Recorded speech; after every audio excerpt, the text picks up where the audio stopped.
Cette prison abrite plus de 10 000 détenus parmi les plus dangereux d'Arizona. Ils pensent que je fais partie d'une soi-disant organisation terroriste. Si on me cherche, je peux faire beaucoup de dégâts. Quand je vois rouge, je suis un vrai démon. Quand je parle à quelqu'un, je le regarde droit dans les yeux pour voir s'il est réglo. Ça, c'est un truc que les gens ne supportent pas. Une prison où les gangs essaient d'imposer leurs lois. C'est un message pour faire tabasser un autre détenu. Entre ces murs, le personnel doit être sans pitié pour faire face. Je vous préviens, mon fusil, c'est pas pour faire joli. Au moindre mouvement suspect, j'hésiterai pas à m'en servir. Bienvenue dans l'enfer des prisons.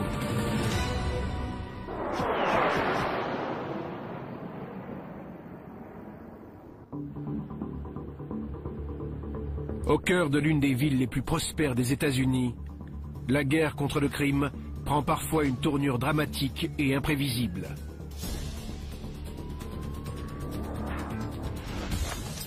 Tout le monde au sol! Vite! Vite! Sors de là! Sors de là! La prison du comté de Maricopa en Arizona est réputée pour être la plus stricte des États-Unis.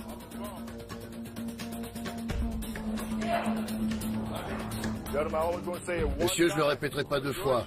La majorité d'entre vous savent déjà comment ça marche ici. Alors vous avez intérêt à vous tenir à carreau. Aujourd'hui, la brigade d'intervention spéciale fait une descente surprise dans les dortoirs de la prison afin de s'assurer que les détenus ne cachent pas d'armes, de drogue ou d'autres substances illicites. Pour cette opération, les hommes de la brigade ne veulent prendre aucun risque. Gardez les mains sur la tête, je veux les voir. Je veux savoir à quoi m'en tenir. Vous le demanderez pas deux fois. Je vous préviens, mon fusil, c'est pas pour faire joli.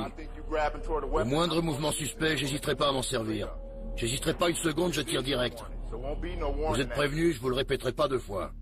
Si les hommes de la brigade d'intervention sont sur le qui-vive, ce n'est pas sans raison. Phoenix et sa région se sont développés, tout comme la violence et l'influence des gangs.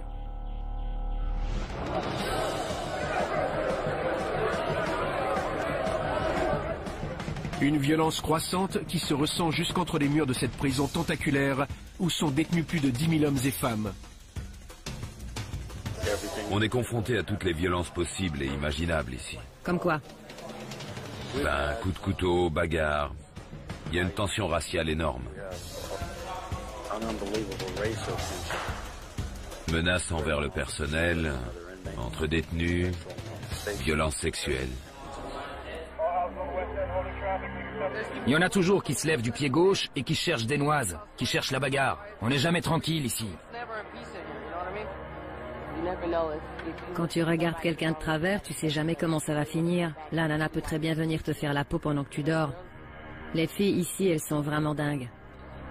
Les détenus les plus dangereux et les plus violents appartiennent généralement à l'un des nombreux gangs ethniques de la prison. Considérés comme des groupes potentiellement dangereux par les services de renseignement de la prison, ces gangs ont un code d'honneur, Blood in, Blood out, lié par le sang. Blood in, ça veut dire qu'il faut faire couler le sang. Tuer quelqu'un pour entrer dans le gang. Et blood out, ça veut dire qu'une fois qu'on est entré dans un gang, c'est jusqu'à la mort. C'est l'une de leurs règles. Quand on entre dans un gang, c'est pour toujours. La seule façon d'en sortir, c'est la mort. Mais si la prison de Maricopa est considérée comme l'une des pires prisons du pays, ce n'est pas seulement à cause de la violence croissante des détenus, c'est aussi à cause de son directeur, le shérif Joe Arpaio.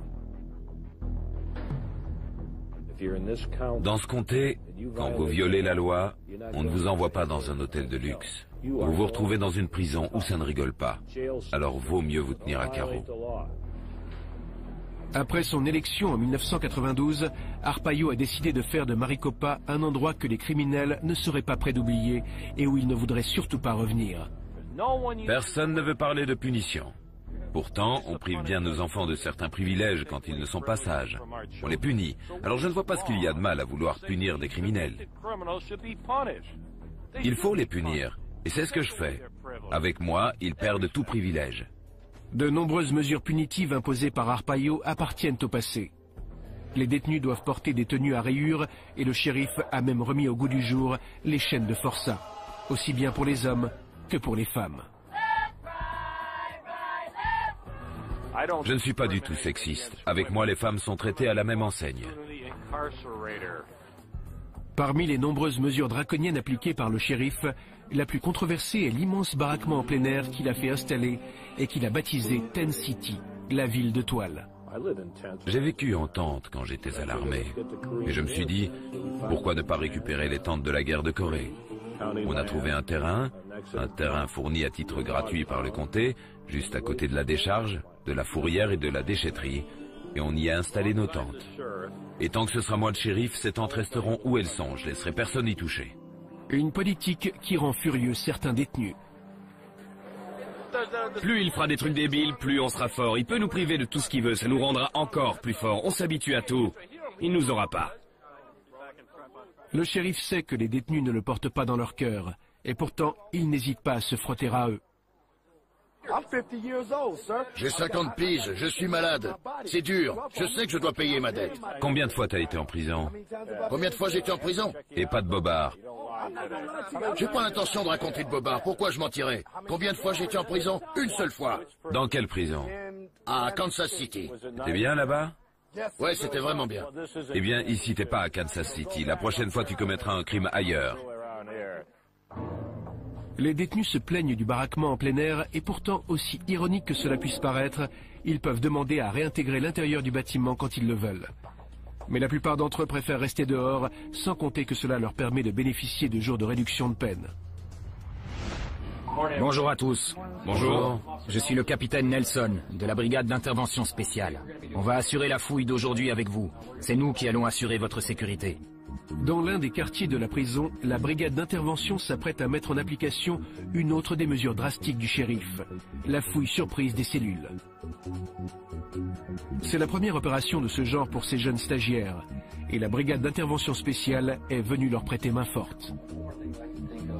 Une fois qu'on y sera, si les choses dégénèrent, si ça part en cacahuète, mettez-vous à l'abri.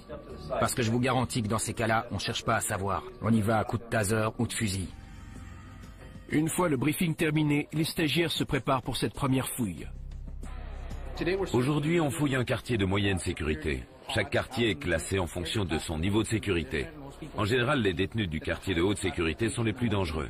Mais il ne faut pas oublier que les détenus des quartiers de sécurité moyenne ou minimale, qui sont là pour de longues peines, cherchent souvent à se faire une réputation. Et du coup, ils ont plus tendance à être violents avec le personnel ou les autres détenus pour pouvoir se faire cette réputation. Tout le monde à plat ventre! Avant de laisser les surveillants stagiaires commencer leur opération, les hommes de la brigade d'intervention évacuent les cellules et procèdent à la fouille corporelle de tous les détenus avant de lâcher les chiens antidrogue. Ce n'est qu'ensuite que les stagiaires procèdent à la fouille minutieuse de chaque cellule. Ce qu'on cherche surtout, c'est s'il y a des traces laissant supposer qu'ils ont aiguisé un objet métallique pour s'en faire une arme. Dans ces cas-là, ça veut dire que le détenu a une arme sur lui, ou bien qu'il l'a cachée dans sa cellule. La fouille surprise touche à sa fin et les stagiaires ont fait une trouvaille intéressante dans les affaires d'un détenu. Les agents du service de renseignement de la prison, Matthew Spaulding et John Hanson, prennent alors le relais. C'est un message pour faire tabasser un autre détenu. L'auteur de ce mot offre 70 € pour faire agresser un prisonnier. C'est ce qui s'appelle une bonne prise. On va essayer d'éclaircir tout ça. Avec la lettre, les gardiens ont également trouvé des bouteilles d'alcool maison. C'est de l'alcool artisanal. Ils prennent les fruits qu'on leur donne à la cantine, ils les pressent pour récupérer le jus et ils utilisent du pain comme levure. Ensuite, ils laissent fermenter et ça fait de l'alcool. Hanson et Spaulding interrogent le détenu suspecté d'être le propriétaire des bouteilles et du mot. C'est quoi ce mot? Je sais pas, c'est pas à moi. Pourtant, on l'a retrouvé dans tes affaires. Dans mes affaires? Tu sais que s'il arrive quoi que ce soit à ce type, tu seras accusé de coups et blessures. Et les 3 bouteilles qu'on a trouvées dans tes affaires, c'est pas à toi non plus. Ça, c'est à moi. C'est à toi. Ça au moins tu l'admets. Mais on les a trouvées avec le mot. Les bouteilles, c'est à toi, mais pas le mot, alors qu'on l'a trouvé avec. Je sais pas ce que c'est ça. C'est pas à moi. Une enquête aura lieu et le détenu sera sanctionné. L'opération est une victoire pour les stagiaires et un rappel à l'ordre pour les détenus.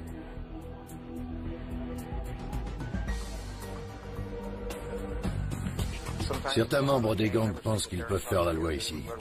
Mais si c'était vraiment le cas, ils seraient sortis depuis longtemps. La réalité, c'est que le soir, nous, on rentre chez nous et eux, ils restent là. Ça prouve bien que c'est nous, les hommes du shérif du comté de Maricopa, qui tenons cette prison. La prison du comté de Maricopa en Arizona s'organise en 6 bâtiments où sont enfermés différents types de criminels. Les plus dangereux d'entre eux sont incarcérés dans le quartier de haute sécurité.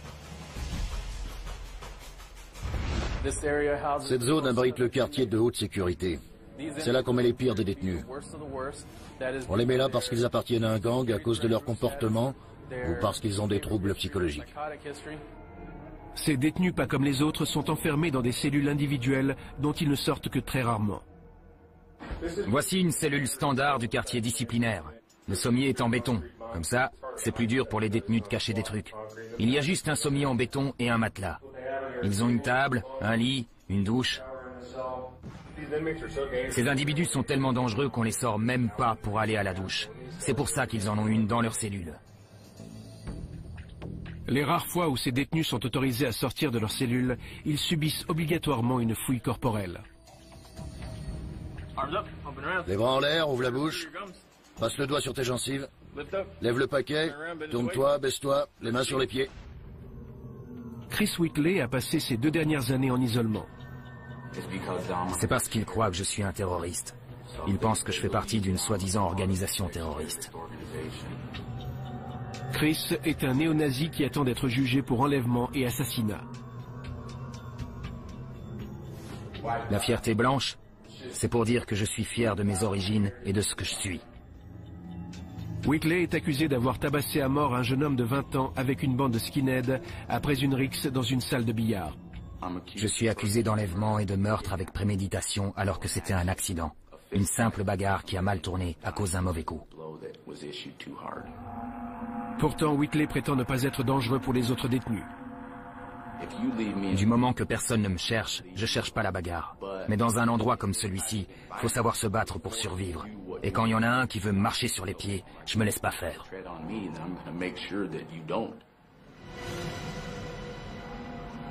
Ma personnalité fait que dehors, je fréquente pas grand monde. Quand je parle à quelqu'un, je le regarde droit dans les yeux pour voir s'il est réglo. Et ça, c'est un truc que les gens ne supportent pas. Ça les fait flipper quand ils me croisent dans la rue. Il y en a plein qui m'évitent parce qu'ils ont peur que je les dépouille. Mais tous les détenus potentiellement dangereux ne sont pas forcément confinés dans le quartier disciplinaire. Certains d'entre eux, comme Steven Madrid, sont placés dans des cellules de haute sécurité, mais ont le droit d'avoir des contacts avec les autres prisonniers. Voilà mon chez-moi, c'est mon co-détenu. Madrid est accusé de meurtre, et il a déjà fait de la prison pour 6 autres crimes. Ils m'ont mis dans une cellule de haute sécurité à cause de mes tendances violentes. Ça m'est arrivé de frapper et de tabasser des gars comme ça pour rien, juste parce que j'avais un coup de sang. Et quand j'ai une montée d'adrénaline, je suis parti, je vois rouge.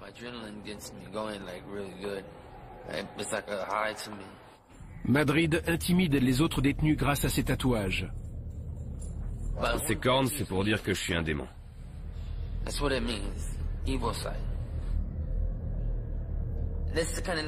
Quand t'es en prison, t'es obligé de faire ça pour que les autres te prennent au sérieux. Ici, personne va me dire que j'ai l'air débile avec ces cornes.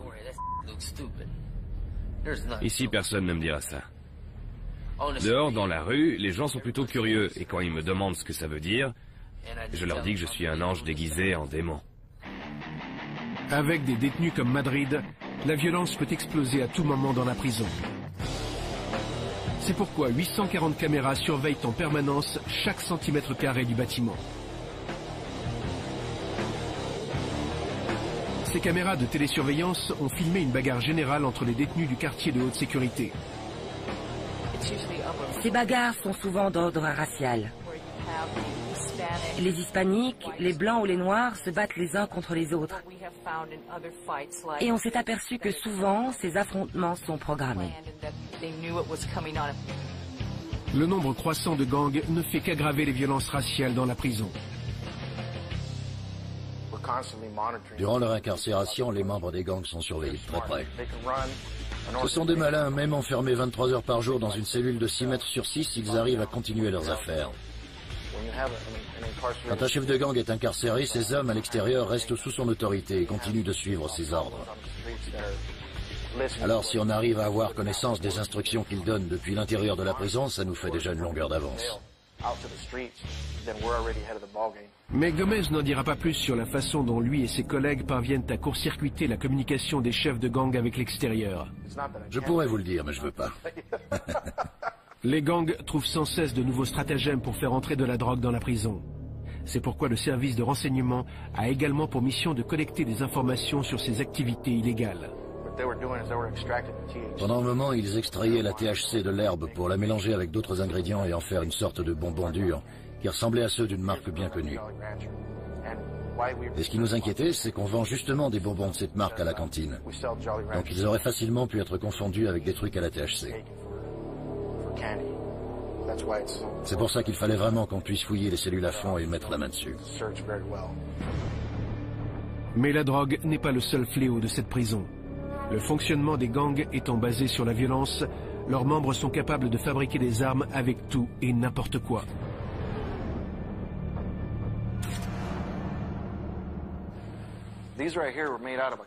Ils ont fabriqué ça à partir d'un plâtre. Le détenu a retiré son plâtre et en a taillé des morceaux en pointe. On a trouvé aussi ça dans une cellule. Ils l'ont fait avec un morceau de bloc-notes qu'ils avaient volé. Ces armes peuvent occasionner des blessures superficielles comme des blessures mortelles. Les détenus savent comment s'y prendre. Ils savent où frapper pour que leur victime meure lentement ou sur le coup. Allez à l'autre porte. Pour prévenir les violences entre détenus ou contre le personnel, On y va, on y va. les agents du service de renseignement travaillent en étroite collaboration avec la brigade d'intervention spéciale de Maricopa. Apparemment, il y aurait une arme dans un des dortoirs. On va d'abord demander des infos aux gars du service des renseignements avant d'y aller.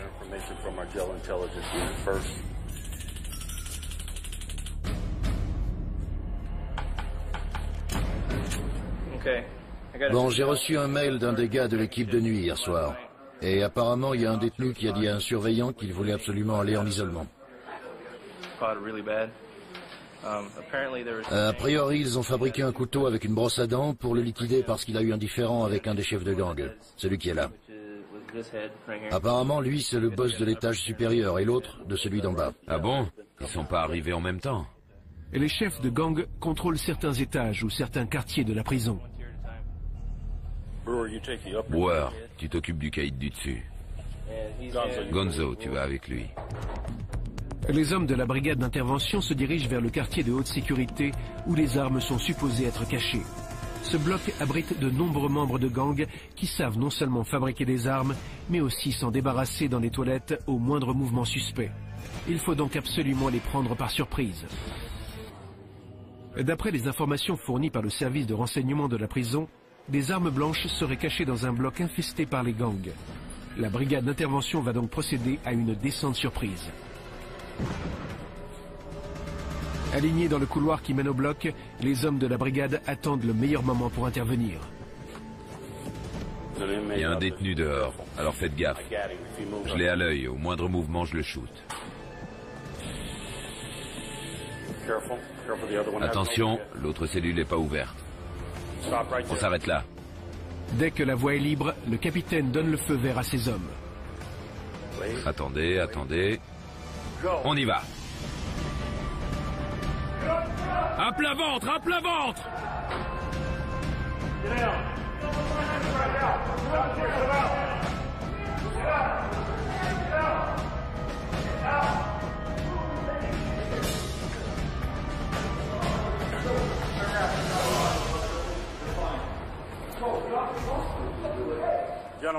Les gars, c'est simple. Si vous faites ce qu'on vous dit, il n'y aura pas de problème. Les hommes de la brigade passent chaque cellule au peigne fin. Viens par là et donne-moi tes tongs. Tourne-toi et fais voir tes plantes de pied. L'autre. Tourne-toi. Une fois le bloc sécurisé, les agents du service de renseignement arrivent pour participer à la fouille.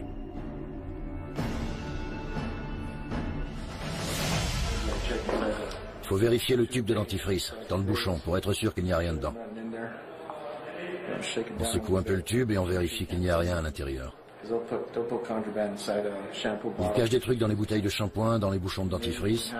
Ils peuvent aussi planquer des trucs dans les blocs-notes qu'ils achètent au magasin de la prison. Il faut vérifier là, à l'intérieur.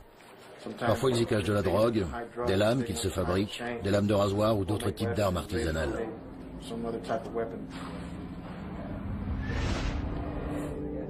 Le personnel profite également de la fouille pour répertorier les tatouages des prisonniers.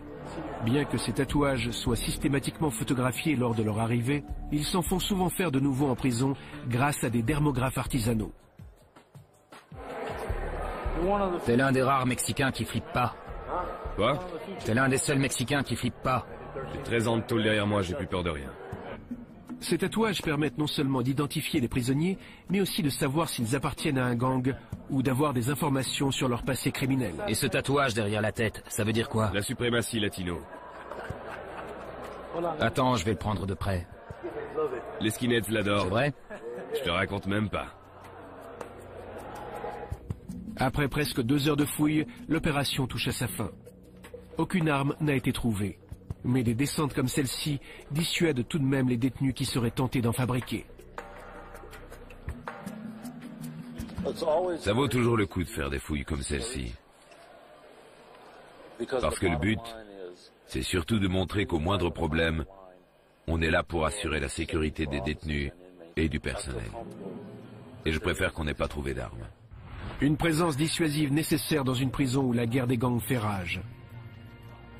La majorité des gangs implantés à Maricopa appartient à 2 grands groupes considérés comme potentiellement dangereux par le service de renseignement.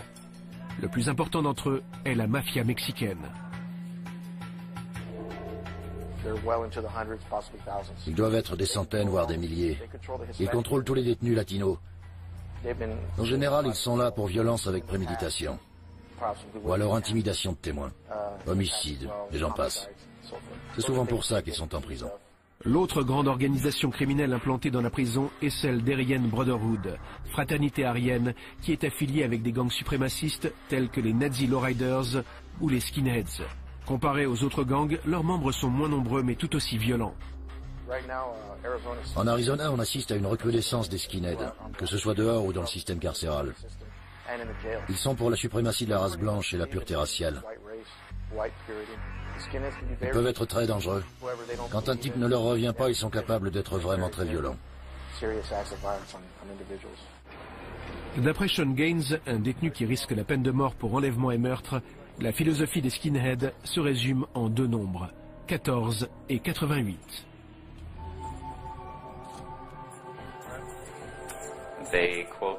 « 14, c'est les 14 mots de leur slogan. Nous devons assurer l'existence de notre race et un futur pour les enfants blancs. Ils ont aussi 88 préceptes. Le H est la 8e lettre de l'alphabet. Donc 88 veut dire HH, Heil Hitler. » Aujourd'hui âgé de 25 ans, Gaines est devenu skinhead lors d'une précédente incarcération pour violence aggravée. Je me suis tourné vers ces individus qui m'ont ensuite poussé à me battre dans la cour, à tabasser ceux qui n'appartenaient pas à notre groupe et qui ne leur revenaient pas. C'est ce qu'ils appelaient des missions. Les types en question se faisaient tabasser, et des fois pire.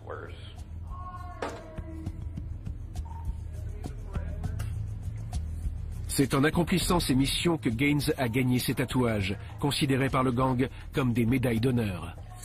J'ai pris part à de nombreuses agressions, ce qui m'a donné le droit de porter des tatouages à caractère politique, comme White Pride, fierté blanche, ou des croix gammées. Mais depuis qu'il est retourné en prison, Gaines ne veut plus entendre parler des skinheads. Les membres du mouvement skinhead et de tous les autres mouvements prônant la suprématie blanche sont pleins de haine. La haine, la colère, ça ne me correspond pas. Je veux plus être lié à tout ça. Gaines est enfermé dans l'unité la plus confinée de la prison, le quartier d'isolement. Pas seulement à cause de son passé violent, mais pour sa propre protection. C'est parce que j'ai décidé de rompre avec les skinheads. Leur règle, c'est lié par le sang. Ce qui veut dire qu'on ne peut pas être skinhead un jour et changer d'avis le lendemain. C'est pas possible. Dans ces cas-là, ils te retrouvent ou ils envoient quelqu'un pour te retirer tes tatouages. Et disons que j'ai pas vraiment envie de leur rendre. Si la ville de Phoenix en Arizona est en plein boom, c'est également le cas de la population carcérale de la prison de Maricopa. Un phénomène qui n'épargne pas le bâtiment Estrella, le bâtiment des femmes. Et tout comme les hommes, elles sont de plus en plus violentes. Aujourd'hui, les détenues sont extrêmement violentes, que ce soit entre elles ou envers le personnel. On a une détenue qui a jeté ses enfants dans les égouts, une qui a payé un homme pour tuer ses enfants, ou encore une autre qui a découpé son mari. Les femmes commettent des crimes de plus en plus violents. Le capitaine Edouard Cessolini est responsable des 1400 détenus du quartier des femmes. L'ambiance ici est beaucoup plus pesante que dans le quartier des hommes. En prison, les femmes développent des relations entre elles qui les rendent très agressives. C'est ma copine, pas la tienne, traîne pas avec elle, ce genre de choses. Elles sont quasiment toujours dans des rapports de séduction, ce qui crée de nombreuses tensions.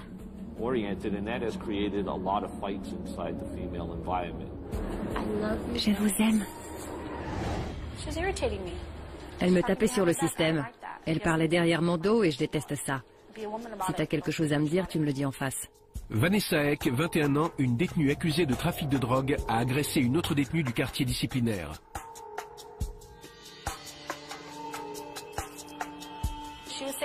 J'étais à l'étage au-dessus et je l'ai entendu parler dans mon dos. Quand j'ai entendu ça, je me suis dit, c'est pas possible, elle parle pas de moi là. Les nanas savent comment je suis. Alors je suis descendue et je lui ai dit, c'est quoi ton problème? Je suis entrée dans une cellule et je lui ai dit, bon bah alors viens. Mais comme elle voulait pas venir, je l'ai fait entrer et j'ai demandé à quelqu'un de fermer la porte pour qu'elle puisse pas sortir.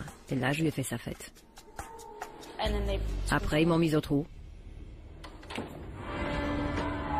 Tout comme leurs codétenus masculins, les femmes ont aussi leur quartier de haute sécurité. Je la connais. Elle va faire tout ce qu'elle peut pour que je m'embrouille avec mon mec et qu'on se sépare. Mais je la laisserai pas faire. Pour ces femmes enfermées 23 heures par jour, le seul moyen de communiquer est de crier à travers les cloisons. Je l'aime, c'est mon mec. S'il va voir ailleurs, je lui casse les jambes. Heck fait elle aussi partie d'un gang.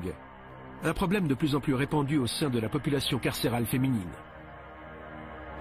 Mes frères et sœurs faisaient tous partie du gang de mon quartier, le gang d'East Side. J'ai grandi au milieu de tout ça. C'était glauque.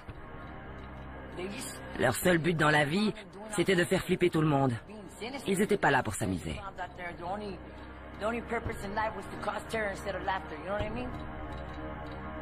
Joséphine Marquez purge actuellement sa deuxième peine de prison, après avoir déjà passé 16 ans derrière les barreaux. Je sais que je peux être dangereuse si on me cherche. Je suis capable de faire beaucoup de dégâts. Quand je vois rouge, je suis un vrai démon. Je deviens dingue. Mais, en général, j'essaie de me maîtriser. Sauf si c'est vraiment personnel. Là, franchement, si ça touche la famille proche, c'est pas pareil. Là, je te rentre dans le lard. Je fais ce que j'ai à faire pour ma famille.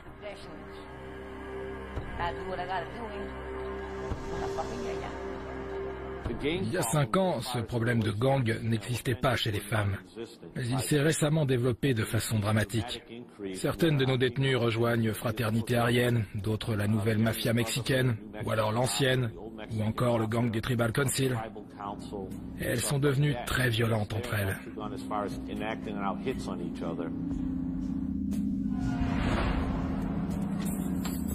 Parmi toutes les détenues du quartier disciplinaire affiliées à un gang, l'une des plus dangereuses s'appelle Rosie Trevino. Elle est très impulsive. Elle est incapable de se contrôler. Elle s'en est déjà pris au personnel. On a été obligé d'utiliser nos armes non létales. C'est vraiment un cas problématique. Avec elle, on ne sait jamais comment ça va finir. Quand je m'en suis prise à eux, j'étais tellement dingue que j'ai même pas pensé au taser. Dans ces cas-là, on pense plus à rien, on fonce dans le tas. Trevino a intégré le quartier de haute sécurité quelque temps après avoir été incarcérée à Maricopa pour meurtre il y a 3 ans. Elle attend toujours d'être jugée et risque la peine de mort, ce qui ne semble pas la dissuader de s'en prendre au personnel.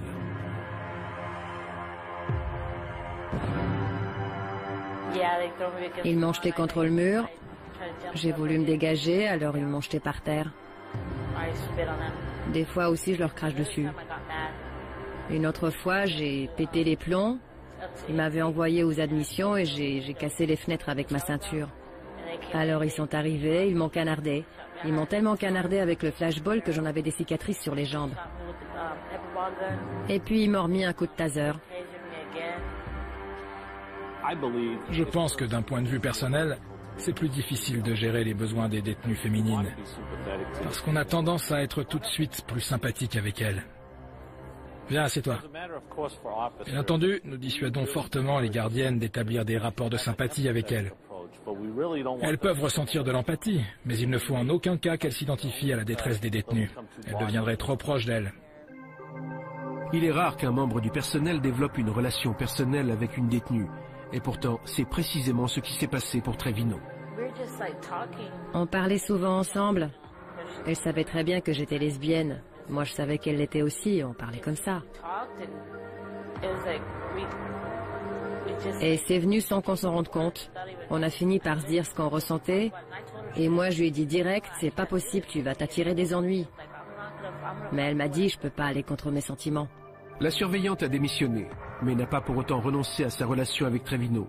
Et la direction de la prison ne souhaite faire aucun commentaire à ce sujet. C'est un courrier de ma copine, elle m'a envoyé une carte. Personne n'a jamais dit qu'aimer était facile, qu'il n'y avait jamais d'incompréhension ou de moment où ceux qui s'aiment doivent être séparés pour pouvoir vivre pleinement. La dernière incartade de Trevino s'est soldée par une hospitalisation. Une détenue a réussi à faire entrer de l'ecstasy et elle a fait une overdose. Comme elle est déjà en quartier disciplinaire, la seule solution pour la sanctionner est de lui confisquer ses objets personnels.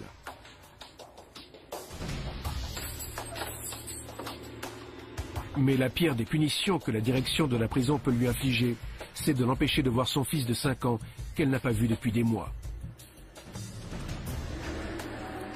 J'ai toujours pas le droit de voir mon fils. J'espère que j'aurai une autorisation spéciale pour le voir le 28, le jour de son anniversaire. Mais l'interdiction de visite de Trevino prend fin 4 jours après l'anniversaire de son fils. Je vais aller un peu lui parler, pour voir si on lève une partie de la sanction ou pas. Ça fait 3 semaines qu'elle se tient relativement bien, et en 3 ans, elle ne s'est jamais aussi bien comportée. Rosie Trevino est considérée comme la plus dangereuse des détenues du quartier disciplinaire du bâtiment des femmes. Elle est très manipulatrice. Elle est incapable de se contrôler, elle est très impulsive. Du genre, si quelqu'un vient lui dire « Tiens, celle-là, je lui ferai bien sa tête », eh bien, elle va le faire. Et ensuite, elle se dira « Ah, j'aurais pas dû faire ça ». Ou alors « Oh, de toute façon, au point où j'en suis, elle est comme ça ». Pour la punir de son overdose et d'avoir agressé le personnel, Rosie est interdite de visite. Mais elle a demandé au lieutenant Lamoureux de lever sa sanction quelques jours avant la date prévue, afin de pouvoir recevoir la visite de son fils de 5 ans le jour de son anniversaire.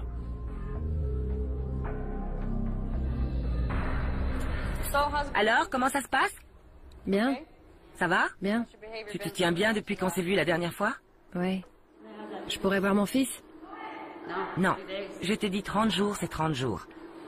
Si je lève ma sanction maintenant, ma parole ne vaut plus rien. T'es pas d'accord?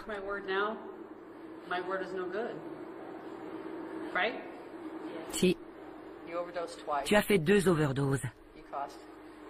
Tu sais ce que ça coûte de t'emmener à l'hôpital? Tu veux pas te calmer, et moi je ne peux pas revenir en arrière sur ce que j'ai dit. 30 jours. T'es sur la dernière ligne droite, tu le sais. Tu n'as qu'à écrire une carte à ton fils et la lui donner le 1er juin. Essaie de programmer une visite le jour du changement d'équipe, comme ça je m'assurerai qu'il reçoive bien la carte. Le 1er, c'est vendredi, et il n'y a pas de visite ce jour-là. Je suis dans ma cellule toute la journée. Bon, eh bien, samedi 2 juin alors. D'accord? Bon. Fais attention à toi. Et tiens-toi bien. Elle est restée plutôt calme. Ce n'est pas dans ses habitudes. D'habitude, elle est plus insistante, mais là, elle n'a rien dit. Elle va bien se tenir pendant un temps, et puis elle va recommencer. Et ce sera reparti comme en 40. J'espère pas, mais bon. J'espère qu'elle finira par se calmer. Les détenus du quartier disciplinaire de la prison de Maricopa ne sont pas les seuls à vivre sous haute surveillance. Les parias de la prison, comme les détenus accusés de crimes sexuels, les homosexuels et les détenus un peu trop bavards, sont eux aussi mis à l'écart pour leur propre protection. Certains sont là de leur plein gré, d'autres non. Je me ferais tabasser. Ici, on dit pas de pitié pour les balances. Et c'est clair que si j'étais pas là, ça irait mal pour moi.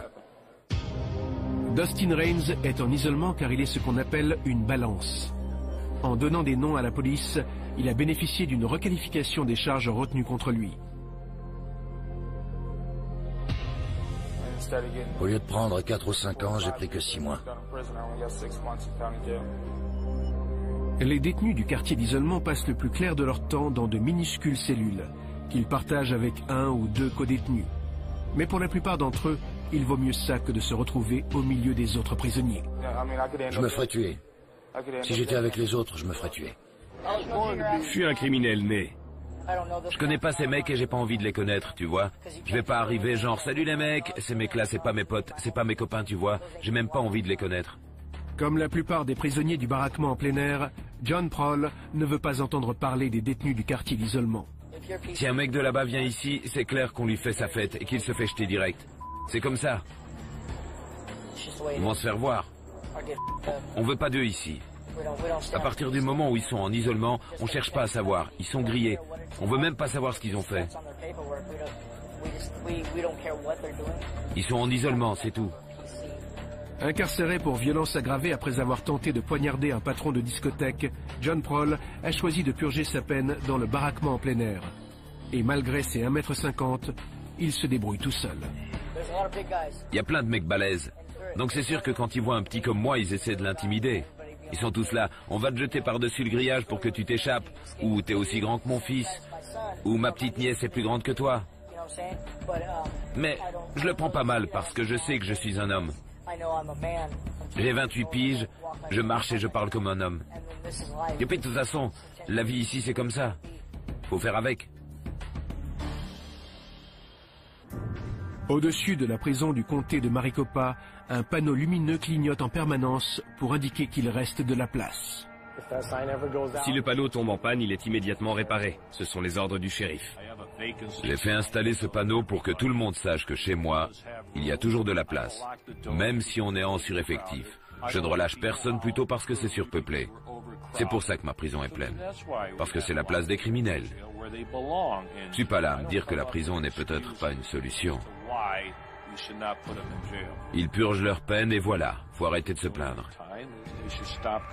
Si vraiment ils se plaisent pas ici, ils ne reviendront pas. C'est ma philosophie. Mais malgré la politique de fer du shérif, la majorité des détenus récidivent. Certains d'entre eux semblent irrémédiablement voués à renouer avec le crime à peine sortis de prison. Personne ne veut aller en prison. Personne ne veut être privé de liberté. Mais c'est comme sauter en parachute. Une fois qu'on l'a fait, on se dit qu'on peut le refaire. Après une douzaine de sauts, on peut sauter 50 fois. On s'habitue. On connaît que ça, c'est la seule chose qu'on sait faire. Mais certains détenus n'auront pas à revenir. C'est le cas de Chris Whitley, un des pensionnaires du quartier de haute sécurité, qui va être transféré dans une prison fédérale. Depuis la dernière fois, l'État m'a proposé une peine moins sévère si je plaidais coupable pour meurtre sans préméditation. J'ai la garantie de prendre entre 20 ans minimum et 22 ans maximum. Whitley a accepté le marché. Dans les prisons fédérales, les détenus choisissent en général leur bloc en fonction de leur origine ethnique. Il se retrouvera donc bientôt dans la société ségrégationniste dont il a toujours rêvé. Il n'y aura aucun problème de ce côté-là. En prison, il y a un respect mutuel entre les races. Tu restes dans ton coin, avec les tiens, tu manques pas de respect aux autres et tout se passe bien. Dehors, on ne peut pas faire autrement que de se mélanger, à moins de s'isoler, et de vivre en ermite. Ce qui en soi ne me déplaît pas complètement comme idée. Whitley laisse pousser ses cheveux pour recouvrir ses tatouages, mais il n'en a pas pour autant abandonné ses idées racistes. Je ne regrette aucun de mes tatouages. Je regrette seulement d'en avoir fait à certains endroits, là où ils sont trop visibles. Parce que c'est le genre de truc qui peut m'empêcher de trouver du travail quand je sortirai. Mais j'ai aucun regret par rapport à leur signification. C'est mon héritage et j'en suis fier. Ce sont des symboles de violence, mais je ne pense pas que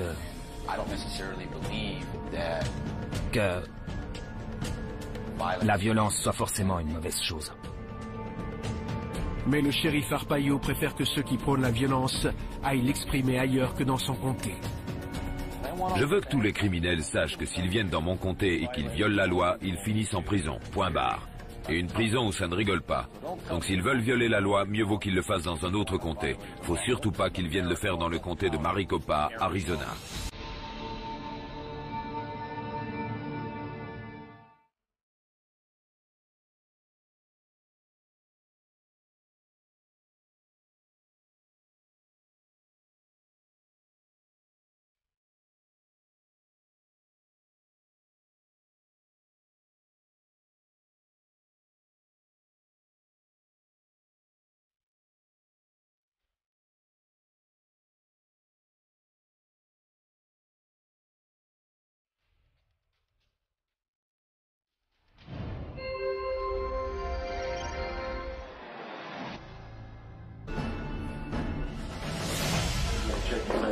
Faut vérifier le tube de dentifrice, dans le bouchon, pour être sûr qu'il n'y a rien dedans. On secoue un peu le tube et on vérifie qu'il n'y a rien à l'intérieur. Ils cachent des trucs dans les bouteilles de shampoing, dans les bouchons de dentifrice. Ils peuvent aussi planquer des trucs dans les bloc-notes qu'ils achètent au magasin de la prison. Il faut vérifier là, à l'intérieur. Parfois ils y cachent de la drogue, des lames qu'ils se fabriquent, des lames de rasoir ou d'autres types d'armes artisanales.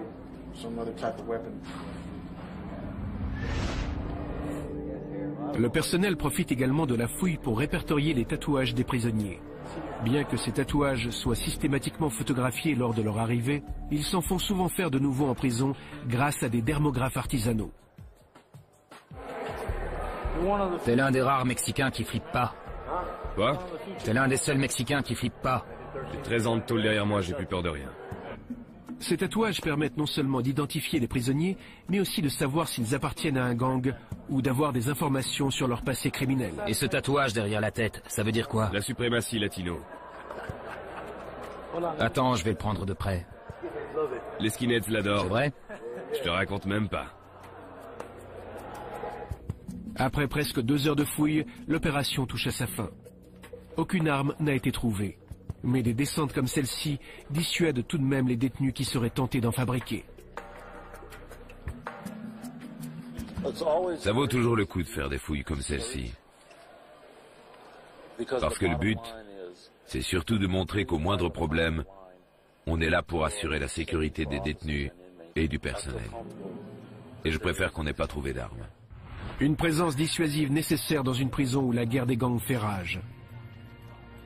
La majorité des gangs implantés à Maricopa appartient à 2 grands groupes considérés comme potentiellement dangereux par le service de renseignement. Le plus important d'entre eux est la mafia mexicaine. Ils doivent être des centaines, voire des milliers. Ils contrôlent tous les détenus latinos. En général, ils sont là pour violence avec préméditation. Ou alors intimidation de témoins, homicide, et j'en passe. C'est souvent pour ça qu'ils sont en prison. L'autre grande organisation criminelle implantée dans la prison est celle d'Aryan Brotherhood, fraternité aryenne qui est affiliée avec des gangs suprémacistes tels que les Nazi Lowriders ou les Skinheads. Comparés aux autres gangs, leurs membres sont moins nombreux mais tout aussi violents. En Arizona, on assiste à une recrudescence des skinheads, que ce soit dehors ou dans le système carcéral. Ils sont pour la suprématie de la race blanche et la pureté raciale. Ils peuvent être très dangereux. Quand un type ne leur revient pas, ils sont capables d'être vraiment très violents. Ils sont en isolement, c'est tout. Incarcéré pour violence aggravée après avoir tenté de poignarder un patron de discothèque, John Prohl a choisi de purger sa peine dans le baraquement en plein air. Et malgré ses 1,50 m, il se débrouille tout seul. Il y a plein de mecs balèzes. Donc c'est sûr que quand ils voient un petit comme moi, ils essaient de l'intimider. Ils sont tous là. On va te jeter par-dessus le grillage pour que tu t'échappes. Ou t'es aussi grand que mon fils. Ou ma petite nièce est plus grande que toi. Mais je le prends pas mal parce que je sais que je suis un homme. J'ai 28 piges, je marche et je parle comme un homme. Et puis de toute façon, la vie ici c'est comme ça. Faut faire avec. Au-dessus de la prison du comté de Maricopa, un panneau lumineux clignote en permanence pour indiquer qu'il reste de la place. Si le panneau tombe en panne, il est immédiatement réparé. Ce sont les ordres du shérif. J'ai fait installer ce panneau pour que tout le monde sache que chez moi, il y a toujours de la place, même si on est en sureffectif. Je ne relâche personne plutôt parce que c'est surpeuplé. C'est pour ça que ma prison est pleine. Parce que c'est la place des criminels. Je suis pas là à me dire que la prison n'est peut-être pas une solution. Ils purgent leur peine et voilà, faut arrêter de se plaindre. Si vraiment ils se plaisent pas ici, ils ne reviendront pas. C'est ma philosophie. Mais malgré la politique de fer du shérif, la majorité des détenus récidivent. Certains d'entre eux semblent irrémédiablement voués à renouer avec le crime à peine sortis de prison. Personne ne veut aller en prison. Personne ne veut être privé de liberté. Mais c'est comme sauter en parachute. Une fois qu'on l'a fait, on se dit qu'on peut le refaire. Après une douzaine de sauts, on peut sauter 50 fois. On s'habitue. On connaît que ça, c'est la seule chose qu'on sait faire. Mais certains détenus n'auront pas à revenir. C'est le cas de Chris Whitley, un des pensionnaires du quartier de haute sécurité, qui va être transféré dans une prison fédérale. Depuis la dernière fois, l'État m'a proposé une peine moins sévère si je plaidais coupable pour meurtre sans préméditation. J'ai la garantie de prendre entre 20 ans minimum et 22 ans maximum.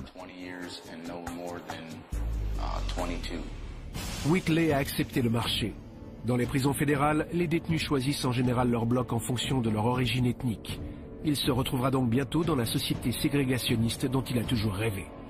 Il n'y aura aucun problème de ce côté-là. En prison, il y a un respect mutuel entre les races. Tu restes dans ton coin, avec les tiens, tu manques pas de respect aux autres et tout se passe bien. Dehors, on ne peut pas faire autrement que de se mélanger, à moins de s'isoler et de vivre en ermite. Ce qui en soi ne me déplaît pas complètement comme idée.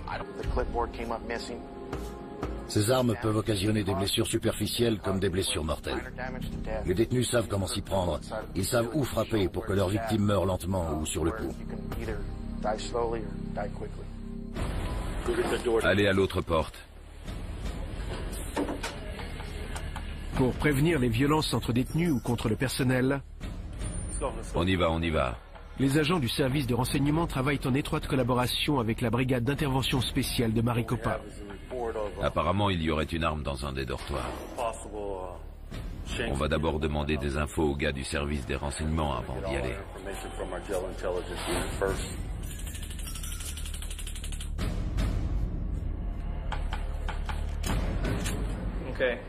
Bon, j'ai reçu un mail d'un des gars de l'équipe de nuit hier soir. Et apparemment, il y a un détenu qui a dit à un surveillant qu'il voulait absolument aller en isolement. A priori, ils ont fabriqué un couteau avec une brosse à dents pour le liquider parce qu'il a eu un différend avec un des chefs de gang, celui qui est là. Apparemment, lui, c'est le boss de l'étage supérieur et l'autre de celui d'en bas. Ah bon? Ils sont pas arrivés en même temps? Et les chefs de gang contrôlent certains étages ou certains quartiers de la prison. Brewer, tu t'occupes du caïd du dessus. Gonzo, tu vas avec lui. Les hommes de la brigade d'intervention se dirigent vers le quartier de haute sécurité où les armes sont supposées être cachées. Ce bloc abrite de nombreux membres de gang qui savent non seulement fabriquer des armes, mais aussi s'en débarrasser dans les toilettes au moindre mouvement suspect. Il faut donc absolument les prendre par surprise. D'après les informations fournies par le service de renseignement de la prison, des armes blanches seraient cachées dans un bloc infesté par les gangs. La brigade d'intervention va donc procéder à une descente surprise. Alignés dans le couloir qui mène au bloc, les hommes de la brigade attendent le meilleur moment pour intervenir. Il y a un détenu dehors, alors faites gaffe. Je l'ai à l'œil, au moindre mouvement je le shoot. Attention, l'autre cellule n'est pas ouverte. On s'arrête là. Dès que la voie est libre, le capitaine donne le feu vert à ses hommes. Attendez, attendez. On y va. À plat ventre, à plat ventre!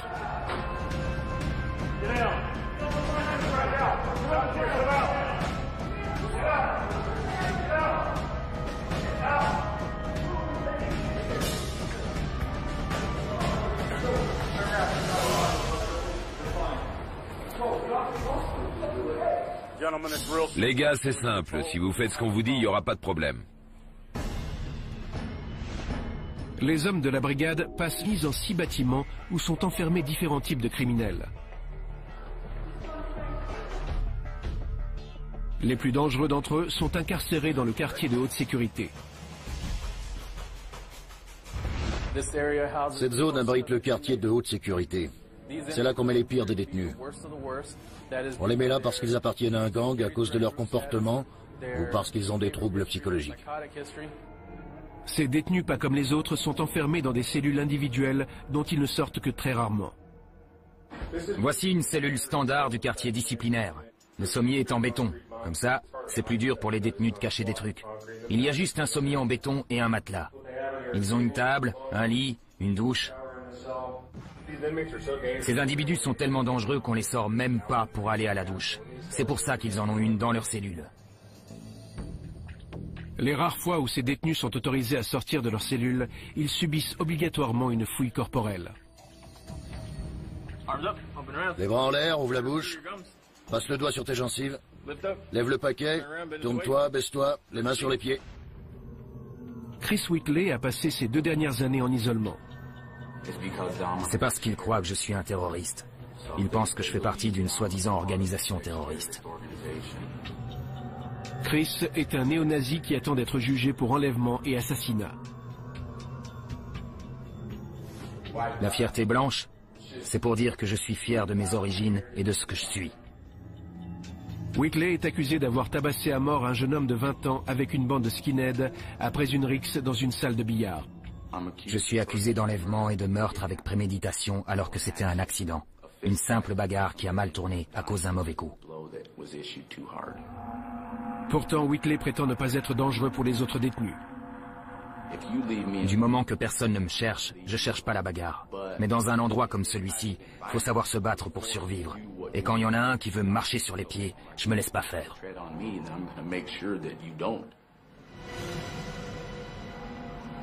Ma personnalité fait que dehors je fréquente pas grand monde. Quand je parle à quelqu'un, je le regarde droit dans les yeux pour voir s'il est réglo. Et ça, c'est un truc que les gens ne supportent pas. Ça les fait flipper quand ils me croisent dans la rue. Il y en a plein qui m'évitent parce qu'ils ont peur que je les dépouille. Mais tous les détenus potentiellement dangereux ne sont pas forcément confinés dans le quartier disciplinaire. Certains d'entre eux, comme Steven Madrid, sont placés dans des cellules de haute sécurité, mais ont le droit d'avoir des contacts avec les autres prisonniers. Voilà mon chez-moi, c'est mon co-détenu. Madrid est accusé de meurtre, et il a déjà fait de la prison pour 6 autres crimes. Ils m'ont mis dans une cellule de haute sécurité à cause de mes tendances violentes. Je les dépouille. Mais tous les détenus potentiellement dangereux ne sont pas forcément confinés dans le quartier disciplinaire. Certains d'entre eux, comme Steven Madrid, sont placés dans des cellules de haute sécurité, mais ont le droit d'avoir des contacts avec les autres prisonniers. Voilà mon chez-moi, c'est mon co-détenu. Madrid est accusé de meurtre, et il a déjà fait de la prison pour 6 autres crimes. Ils m'ont mis dans une cellule de haute sécurité à cause de mes tendances violentes. Ça m'est arrivé de frapper et de tabasser des gars comme ça pour rien, juste parce que j'avais un coup de sang. Et quand j'ai une montée d'adrénaline, je suis parti, je vois rouge.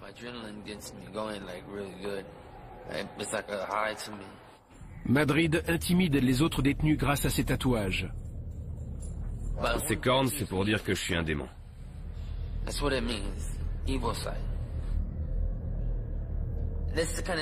Quand t'es en prison, t'es obligé de faire ça pour que les autres te prennent au sérieux. Ici, personne va me dire que j'ai l'air débile avec ces cornes.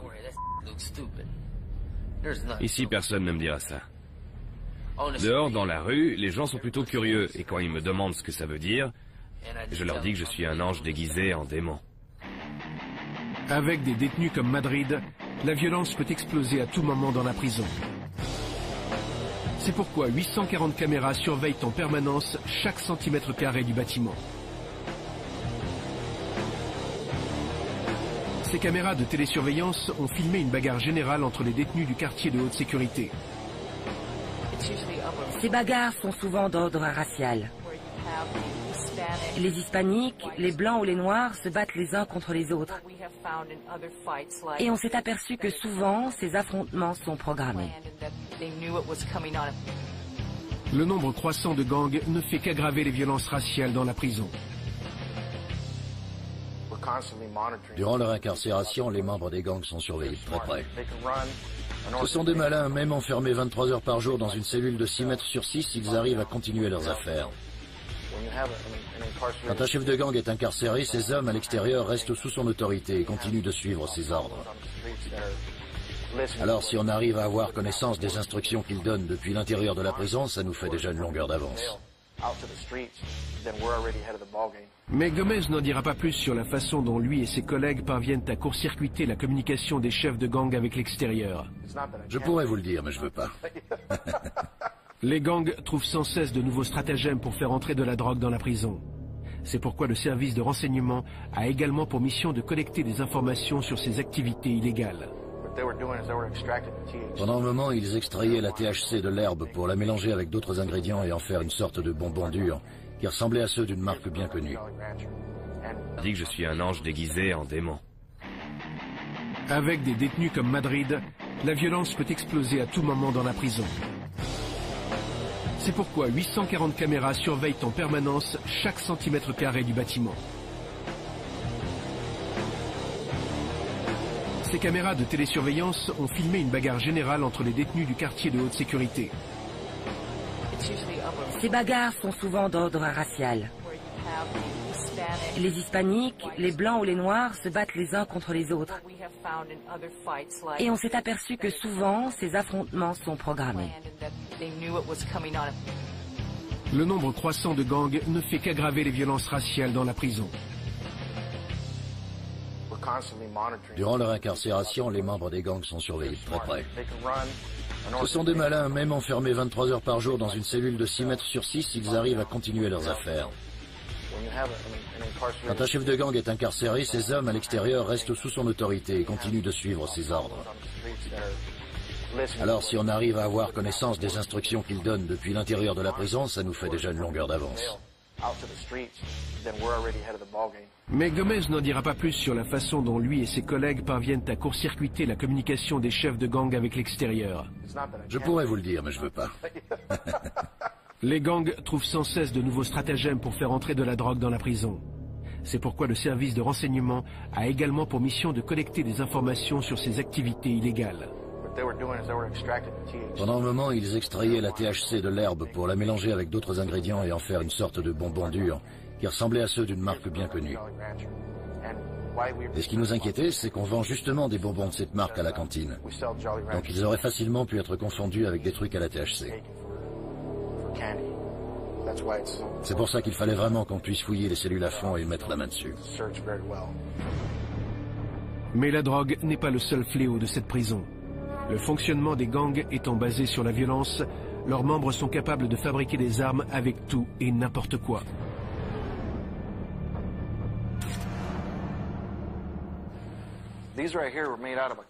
Ils ont fabriqué ça à partir d'un plâtre. Le détenu a retiré son plâtre et en a taillé des morceaux en pointe. On a trouvé aussi ça dans une cellule. Ils l'ont fait avec un morceau de bloc-notes qu'ils avaient volé. Ces armes peuvent occasionner des blessures superficielles comme des blessures mortelles. Les détenus savent comment s'y prendre. Ils savent où frapper pour que leur victime meure lentement ou sur le coup. Allez à l'autre porte. Pour prévenir les violences entre détenus ou contre le personnel, On y va, on y va. les agents du service de renseignement travaillent en étroite collaboration avec la brigade intérieure. Je pourrais vous le dire, mais je veux pas. Les gangs trouvent sans cesse de nouveaux stratagèmes pour faire entrer de la drogue dans la prison. C'est pourquoi le service de renseignement a également pour mission de collecter des informations sur ces activités illégales. Pendant un moment, ils extrayaient la THC de l'herbe pour la mélanger avec d'autres ingrédients et en faire une sorte de bonbon dur qui ressemblait à ceux d'une marque bien connue. Et ce qui nous inquiétait, c'est qu'on vend justement des bonbons de cette marque à la cantine. Donc ils auraient facilement pu être confondus avec des trucs à la THC. C'est pour ça qu'il fallait vraiment qu'on puisse fouiller les cellules à fond et mettre la main dessus. Mais la drogue n'est pas le seul fléau de cette prison. Le fonctionnement des gangs étant basé sur la violence, leurs membres sont capables de fabriquer des armes avec tout et n'importe quoi.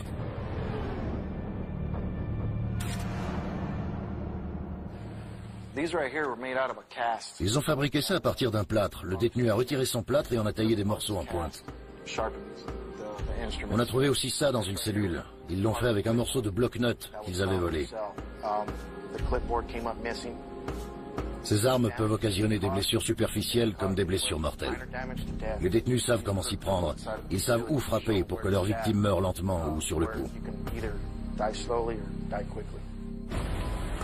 Allez à l'autre porte. Pour prévenir les violences entre détenus ou contre le personnel, On y va, on y va. les agents du service de renseignement travaillent en étroite collaboration avec la brigade d'intervention spéciale de Maricopa. Apparemment, il y aurait une arme dans un des dortoirs. On va d'abord demander des infos aux gars du service des renseignements avant d'y aller.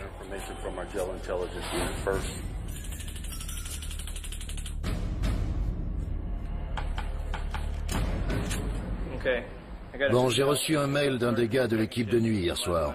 Et apparemment, il y a un détenu qui a dit à un surveillant qu'il voulait absolument aller en isolement. A priori, ils ont fabriqué un couteau avec une brosse à dents pour le liquider parce qu'il a eu un différend avec un des chefs de gang, celui qui est là.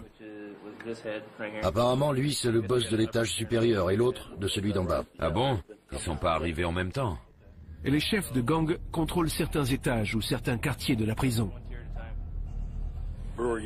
Brewer, tu t'occupes du caïd du dessus. Gonzo, tu vas avec lui. Les hommes de la brigade d'intervention se dirigent vers le quartier de haute sécurité où les armes sont supposées être cachées.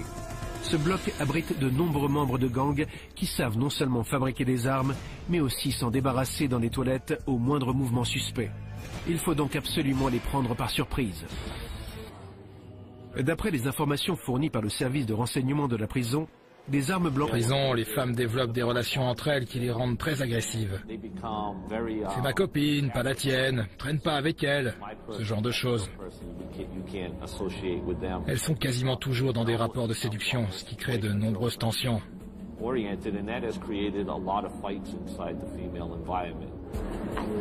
vous aime. Elle me tapait sur le système. Elle parlait derrière mon dos et je déteste ça. Si t'as quelque chose à me dire, tu me le dis en face. Vanessa Eck, 21 ans, une détenue accusée de trafic de drogue, a agressé une autre détenue du quartier disciplinaire.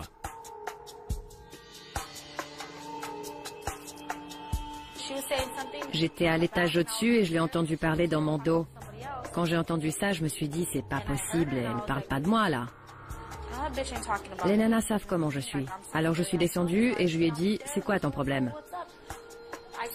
Je suis entrée dans une cellule et je lui ai dit, bon bah alors viens. Mais comme elle voulait pas venir, je l'ai fait entrer et j'ai demandé à quelqu'un de fermer la porte pour qu'elle puisse pas sortir. Et là, je lui ai fait sa fête. Après, ils m'ont mise au trou. Tout comme leurs codétenus masculins, les femmes ont aussi leur quartier de haute sécurité. Je la connais. Elle va faire tout ce qu'elle peut pour que je m'embrouille avec mon mec et qu'on se sépare. Mais je la laisserai pas faire. Pour ces femmes enfermées 23 heures par jour, le seul moyen de communiquer est de crier à travers les cloisons. Je l'aime, c'est mon mec. S'il va voir ailleurs, je lui casse les jambes. Heck fait elle aussi partie d'un gang. Un problème de plus en plus répandu au sein de la population carcérale féminine. Mes frères et sœurs faisaient tous partie du gang de mon quartier, le gang d'East Side. J'ai grandi au milieu de tout ça. C'était glauque. Leur seul but dans la vie, c'était de faire flipper tout le monde. Ils n'étaient pas là pour s'amuser.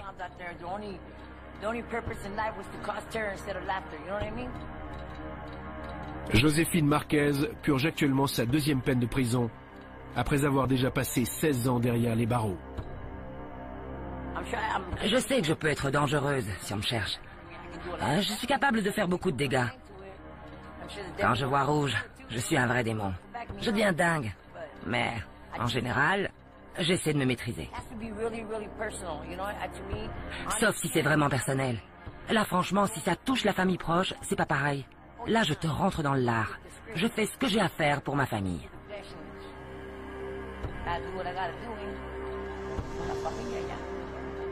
Il y a 5 ans, ce problème de gang n'existait pas chez les femmes.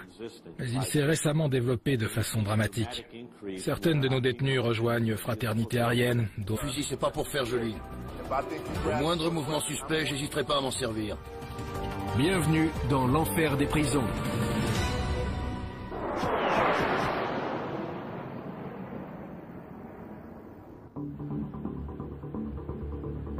Au cœur de l'une des villes les plus prospères des États-Unis, la guerre contre le crime prend parfois une tournure dramatique et imprévisible.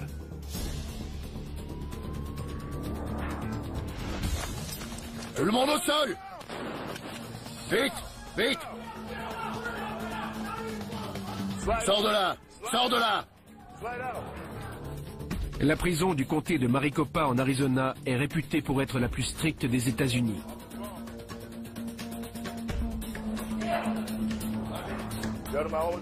Monsieur, je le répéterai pas 2 fois. La majorité d'entre vous savent déjà comment ça marche ici.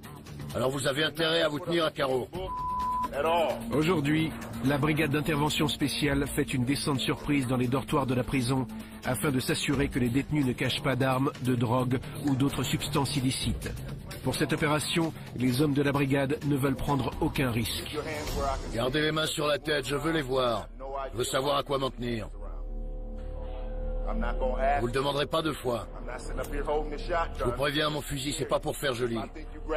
Au moindre mouvement suspect, j'hésiterai pas à m'en servir. J'hésiterai pas 1 seconde, je tire direct. Vous êtes prévenus, je vous le répéterai pas 2 fois. Si les hommes de la brigade d'intervention sont sur le qui-vive, ce n'est pas sans raison. Phoenix et sa région se sont développés, tout comme la violence et l'influence des gangs.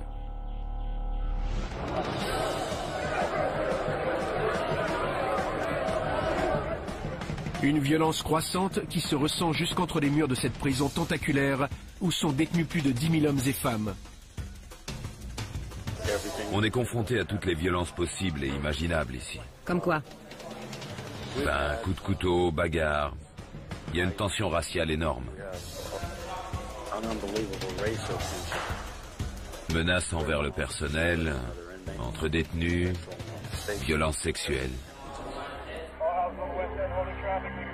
Il y en a toujours qui se lèvent du pied gauche et qui cherchent des noises, qui cherchent la bagarre. On n'est jamais tranquille ici. Quand tu regardes quelqu'un de travers, tu sais jamais comment ça va finir. La nana peut très bien venir te faire la peau pendant que tu dors. Les filles ici, elles sont vraiment dingues. Les détenus les plus dangereux et les plus violents appartiennent généralement à l'un des nombreux gangs ethniques de la prison. Considérés comme des groupes potentiellement dangereux par les services de renseignement de la prison, ces gangs ont un code d'honneur, Blood In, Blood Out, lié par le sang. Blood in, ça veut dire qu'il faut faire quoi? C'est s'il y a des traces laissant supposer qu'ils ont aiguisé un objet métallique pour s'en faire une arme. Dans ces cas-là, ça veut dire que le détenu a une arme sur lui, ou bien qu'il l'a cachée dans sa cellule. La fouille surprise touche à sa fin et les stagiaires ont fait une trouvaille intéressante dans les affaires d'un détenu. Les agents du service de renseignement de la prison, Matthew Spaulding et John Hanson, prennent alors le relais. C'est un message pour faire tabasser un autre détenu. L'auteur de ce mot offre 70 € pour faire agresser un prisonnier. C'est ce qui s'appelle une bonne prise. On va essayer d'éclaircir tout ça. Avec la lettre, les gardiens ont également trouvé des bouteilles d'alcool maison. C'est de l'alcool artisanal. Ils prennent les fruits qu'on leur donne à la cantine, ils les pressent pour récupérer le jus et ils utilisent du pain comme levure. Ensuite, ils laissent fermenter et ça fait de l'alcool. Hanson et Spaulding interrogent le détenu suspecté d'être le propriétaire des bouteilles et du mot. C'est quoi ce mot? Je sais pas, c'est pas à moi. Pourtant, on l'a retrouvé dans tes affaires. Dans mes affaires? Tu sais que s'il arrive quoi que ce soit à ce type, tu seras accusé de coups et blessures. Et les 3 bouteilles qu'on a trouvées dans tes affaires, c'est pas à toi non plus. Ça, c'est à moi. C'est à toi. Ça au moins tu l'admets. Mais on les a trouvées avec le mot. Les bouteilles, c'est à toi, mais pas le mot, alors qu'on l'a trouvé Je avec. sais pas ce que c'est, ça. C'est pas à moi. Une enquête aura lieu et le détenu sera sanctionné. L'opération est une victoire pour les stagiaires et un rappel à l'ordre pour les détenus.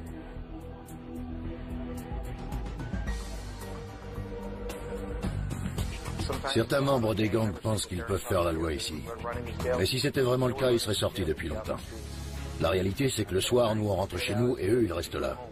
Ça prouve bien que c'est nous, les hommes du shérif du comté de Maricopa, qui tenons cette prison.